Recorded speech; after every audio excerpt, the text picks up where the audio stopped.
quand tu ne sens plus Dieu, comprendre son silence. Avez-vous déjà vécu ce moment étrange où Dieu semble loin? Tu pries, tu adores, tu lis sa parole, et pourtant ton cœur reste vide. Tu te dis, Seigneur, pourquoi je ne te sens plus? Où es-tu? Pourquoi ce silence? Je veux te dire aujourd'hui que ce silence n'est pas un abandon, c'est une transformation spirituelle. C'est une invitation à grandir, à t'élever, à découvrir une foi plus profonde et plus consciente. Première partie, le silence de Dieu dans la vie quotidienne. Prenons un exemple simple. Un parent apprend à son enfant à marcher. Au début, il tient sa main, le guide pas à pas. Mais à un moment, il lâche la main. L'enfant tombe, se relève, apprend l'équilibre. Le parent est là, invisible à l'enfant, mais prêt à l'aider s'il tombe. C'est exactement ce que fait Dieu.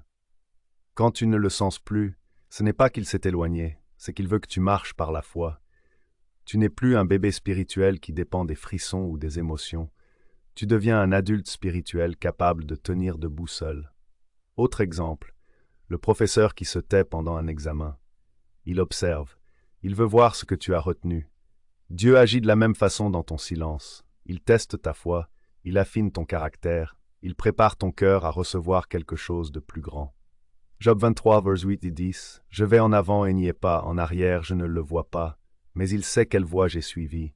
Quand il m'aura éprouvé, je sortirai pur comme l'or. Même Job a vécu ce silence, et pourtant Dieu l'a élevé, purifié et restauré.